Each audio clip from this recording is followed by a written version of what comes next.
가장 중요하다고 생각하는 네. 것은 무엇을 먹느냐보다 무엇을 안 먹느냐가 가장 중요하더라고요. 안녕하세요. 안녕하세요.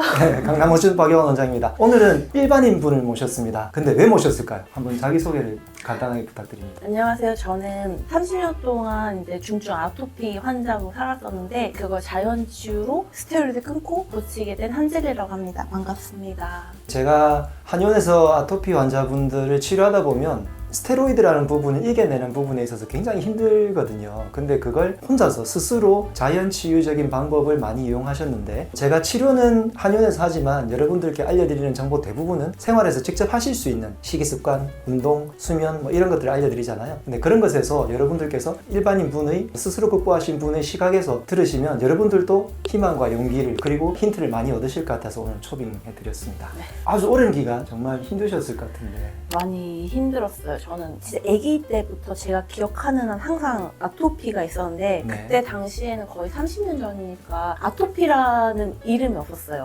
그냥 알러지고 여기 아기가 뿔긋뿔긋하다 하니까 이제 의사 선생님이 하얀색 연고를 처방해 주셨어요. 알고 보니까 그게 스테로이드였고, 그때는 그게 정말 만병통치약처럼 그냥 이거 쓰면 다 나 하고 주셨던 약이었거든요. 실제로 바르면 며칠 내에 또 빵짝 좋아지니까. 네, 맞아요. 그래서 그냥 이거는 치료제라고 생각했어요. 그때 당시에는 계속. 미리 말씀드리지만 스테로이드를 반대하는 건 아니고 필요한 분이 무조건 분명히 있습니다. 그런데 이제 오남용하거나 혹은 이렇게 오랜 기간 하다 보면 스테로이드 때문에 또 생기는 문제들이 있죠. 있었어요. 저 같은 경우에는 이제 스테로이드 자체가 부신피질 호르몬이잖아요. 네. 우리 몸에서 나오는 호르몬인데 내가 외부에서 그 부신 호르몬을 공급하니까 얘가 일을 안 하는 거예요. 스테로이드 끊고 나서 가장 먼저 느꼈던 게 잠이 엄청 많이 쏟아졌어요. 일단은 잠이 일상생활이 불가능할 정도로 잠이 쏟아지는 거예요. 네. 하루에 14시간 자는데 일하다가도 졸려서 쓰러지고 좀 이상하다고 생각했어요. 그냥 네. 아토피가 심해져서? 라고 그렇게 생각했었고, 말 그대로 부신의 기능이 제대로 작용을 못하게 됐다. 스테로이드라는 게 실제로 부신 호르몬을 공급하는 거니까. 그러니까 얘가 이제 거의 제가 30년 가까이 스테로이드를 쓰다 보니까 부신이 일을 안 하게 된 거죠. 그러다 보니 약을 외부에서 공급을 끊으니까 얘도 일을 안 하고 몸 자체에 뭔가 기능이 고장났던 거예요. 근데 이 스테로이드라는 걸 끊는다는 게 네. 쉽지 않은 일이거든요. 왜냐하면 소위 말하는 스테로이드를 끊었을 때 리바운딩 현상이라고 하는 게 생기고 그 과정을 겪어야 되고 그게 너무너무 고통스러운데 환자분들 막 우시거든요. 근데 이거를 알고 계셨을 거 아니에요? 그렇게 될 거라는 거. 알고 알았죠. 계셨어요? 알았죠. 아셨어요? 그걸 결심하게 된 계기가 뭐예요? 일단은 제가 총 3번의 시도가 있었어요. 첫 번째는 이제 20대 초반이었는데 그때 이제 깨달은 거죠. 스테로이드는 치료제가 아니라는 걸 깨달았어요. 왜냐면 처음에 스테로이드는 강도가 되게 약한 것보다 센 게 있잖아요. 네. 근데 점점점 센 걸 쓰는데 안 되는 거 더 있어, 약이. 그럼 이거를 이제 방법이 없잖아요. 네. 끊는 일밖에. 네. 테이퍼링이라고 해요. 네. 그거를 예를 들면 메이 쓰던 거를 3일에 한 번씩 그렇죠. 쓰고 일주일에 한 번씩 쓰고 줄여나가는 걸 테이퍼링이라고 하는데, 그걸 저는 그냥 끊었어요. 한 번에 끊겠다 하고 끊었는데 진짜 온몸이 피부가 다 벗겨져가지고 진물이 아침에 일어나면 옷이랑 몸이 하나가 되어 있어요.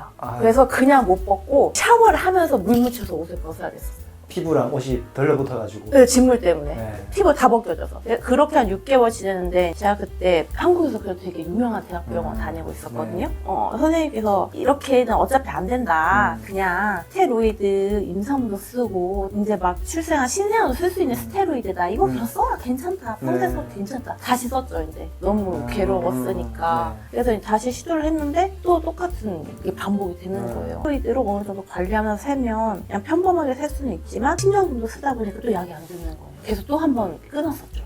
그게 두 번째. 그게 두 번째요. 근데 그때는? 그때는 한의원의 도움을 받았었어요. 근데 사실은 그때 효과를 못 봤어요. 약값이 굉장히 많이 들었고 예. 한의원의 가장 큰 단점이죠. 굉장히 아토피로 유명한 한의원이었는데 네. 저에게 도움이 안 됐었어요. 그래서 한의원도 아니고 양약도 아니고 그럼 나는 그냥 평생 이걸 쓸 수밖에 없을까? 그리고 그 아토피 약도 계속 신약이 나오거든요. 네네. 계속 나와요. 그래서 다른 신약도 시도해보고 그 다음에 스테로이드 말고 과감면역 억제제라고 네. 하나? 그런 이제 종류를 써봤는데도 그것도 치료제가 아니더라고요. 네. 진짜 말 그대로 내 면역을 억눌러서 억제시켜서? 반응을 못하게 그쵸, 하는 맞아요. 거잖아요. 얘가 반응을 반응을 해야 네. 되는데 그게 정상적인 건데 이것도 치료제가 아니다 싶어서 이제는 주사를 맞고 알약을 먹어도 안 듣는 거야. 이게 제일 센 거야. 이렇게 해도 이제 안 되면 진짜 이거는 벼랑 끝에 서 있는 기분이었어요. 그래가지고 정말 마음 먹고 다시 또 끊었어요. 테이퍼링 안 하고 다시. 이제 세 번째. 네, 이번이 성공한 마지막. 거죠. 네. 스테로이드를 끊었을 때 음식이 가장 중요하다고 생각하신다고 하셨어요. 이번 편에서는 음식에 대해서 여러분들께 좀 알려드릴 건데 어떤 면? 일단 저희가 음식에서 가장 중요하다고 생각하는 네. 것은 무엇을 먹느냐보다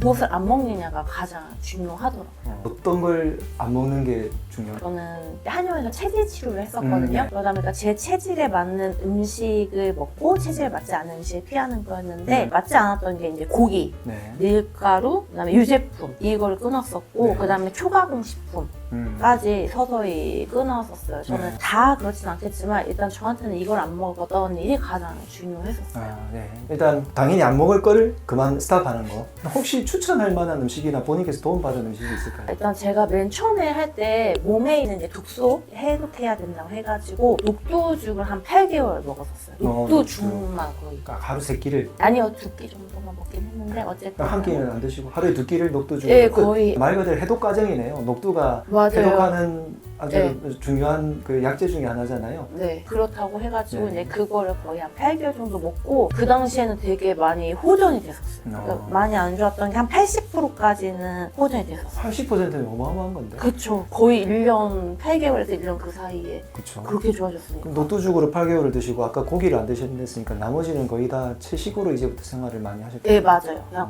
거의 저는 음식 조리를 안 해요. 그냥 바로 먹을 수 있는 과일, 아, 네, 씻어서 먹을 수 있는 뭐 생야채 네. 이 정도만 지금 또 그렇게 하세요? 거의요. 보통 저는 이제 지도를 할 때 야채를 좀 익혀서 드시는 게 좀 더 아. 낫다고 말씀은 드리고 있는데 네네, 맞아요. 네. 이게 소화력에 따라서 맞아 네, 달라요. 소화력이 좋아져야지 흡수율이 좋아지고 그래야 맞아요, 선생님. 피부 리턴이 더 잘 되니까. 맞아요. 근데 이제 생야채를 드시면 속은 혹시 불편하진 않으세요? 저 같은 경우에는 생야채를 먹는 게 괜찮았지만 보통 이제 소화력이 떨어진 분들은 쓰는 대로 익혀 먹는 게 낫긴 해요. 본인은 소화력이 일단 좋으시니까 예, 저는 좋아요. 견딜 수 있다. 제가 조언을 해드리자면 일반적으로 소화가 안 좋으신 분들, 왜냐하면 아토피가 있으신 분들은 대부분 다 장이 좀 약한 편이긴 하거든요. 맞아요. 그러다 보니까 소화력이 좀 떨어지고 그렇기 때문에 생야채보다는 익힌 걸 저는 조금 더 추천해 드리는 편입니다. 그리고 혹시 어떻게 먹으라라는 어떤 팁이 있을까요? 가장 중요한 거는 공복 시간을 좀 늘리고 식사 내 양의 한 80% 정도만 먹는 게 굉장히 중요하다고 생각을 해요. 그 다음에 저녁 때 안 먹는 거.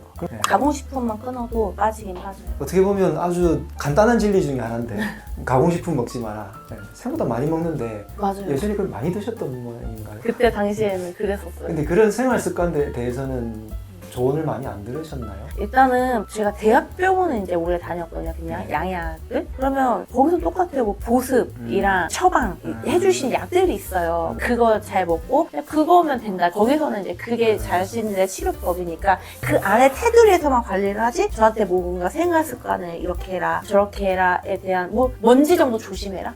침구 자주 빨아라 이 정도. 근데 제가 한의원에서 치료를 할 때 가장 많은 시간을 할애하는 게 생활 습관 이야기인데 거의 한 30분을 뭘 먹어라, 뭘 먹지 마라, 어떻게 자라, 입어라 그런 것들을 모아가지고 이렇게 네. 알려드리고 저는 이제 치료는 열심히 또 하는 방향을 하고 있는데 그래도 생활 습관을 지키지 않으면 자연치유라고 말씀하시지만 사실 맞아요. 생활 습관으로 고치는 게 한의학의 가장 큰 이념이거든요. 내용을 들으시면서 일단은 첫 번째 음식에서 말씀 주시는 거는 저도 의견이 거의 일치합니다. 내가 먹지 말아야 될 것을 먼저 안 먹는 거. 특히 아토피에 자극을 주는 우유, 유제품, 빵, 과자, 아이스크림, 라면, 이제 초가공식품들. 네, 그리고 뭐 고기는 저는 개인적으로 어느 정도는 먹으라고 하는데 네. 사실 대부분 사람들이 너무 지나치게 먹죠. 하루에 제가 드시라고 하는 양이 100g 정도거든요. 일주일에 3번 정도 드시면 충분하다 라는 정도로 말씀드리고, 왜냐하면 단백질이 또 너무 안 들어오면 피부가 재생될 때 네. 재료가 조금 모자라거든요. 채식을 하실 때도 저 채식하시는 분들께 조언 많이 드리는데 채식을 골고루 해야 되는데 네. 채식을 골고루 하지 않으면 단백질이 너무 많이 손실돼요.